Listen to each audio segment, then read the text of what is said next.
अस्सलाम वालेकुम। उम्मीद है कि आप सब खैरियत से होंगे और अपने घरों में खुश होंगे। तो आज मैं आपके लिए स्ट्रॉबेरी फ्रेश जूस की रेसिपी लेके आई हूँ। तो चलें रेसिपी शुरू करते हैं। बिस्मिल्लाहिर्रहमानिर्रहीम। स्ट्रॉबेरी जूस बनाने के लिए जो चीज़ें चाहिए, तो यहाँ पे हमारे पास स्ट्रॉबेरीज़ हैं जिनको मैंने वॉश कर लिया है, और साथ ही 1 टीस्पून नमक का है। मैंने ब्लैक नमक लिया है, आप सिंपल नमक भी यूज़ कर सकते हैं। और 3 टेबलस्पून शुगर के हैं। शुगर जो है वो आप अपने टेस्ट के मुताबिक कम ज़्यादा कर सकते हैं, मैं बहुत ज़्यादा नहीं डाल रही हूँ। तो बस इसके ऊपर से जो इस तरह इसके जो ये फूल हैं ये उतार लेंगे हम सारे। मैं 2 ग्लास जूस के बना रही हूँ, इसलिए मैंने स्ट्रॉबेरीज़ जो हैं वो 1 कप ली हैं। तो बस अब इसको जग में डाल दिया है। इसके अंदर अब नमक और चीनी शामिल करेंगे, और थोड़ा सा इसमें मैं पानी डालूँगी। पानी बहुत ज़्यादा नहीं डालना है, मैं इसमें आधा कप पानी जो है वो ऐड करूँगी।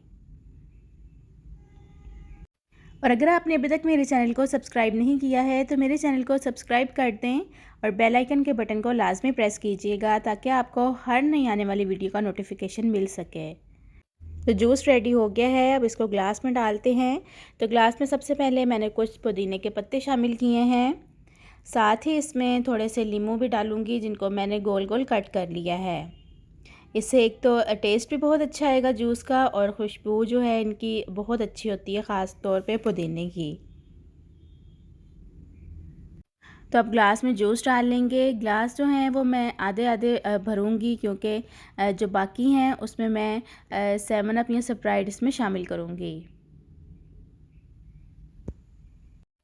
स्प्राइट या 7 अप इसमें शामिल करने से इसको थोड़ा सा मज़ीद टेस्टफुल बनाया जा सकता है, तो इसलिए मैंने भी इसमें ये शामिल की है। अगर आप नहीं भी करना चाहते तो फिर आप सिर्फ सिंपल पानी डाल के ही इस जूस को बना सकते हैं। तो बहुत ही रिफ़्रेशिंग हेल्दी हमारा जो ड्रिंक है, स्ट्रॉबेरी जूस है, वो तैयार है। तो आजकल रमज़ान भी चल रहे हैं, मौसम थोड़ा चेंज हो गया है, इसलिए कुछ ठंडा पीने को भी दिल करता है इफ्तारी के टाइम। तो आप लोग भी लाजमी इसको ट्राई करिएगा। तो चलिए आपसे नेक्स्ट वीडियो में मुलाकात होती है। अपना बहुत सारा ख्याल रखिएगा। अल्लाह हाफ़िज़।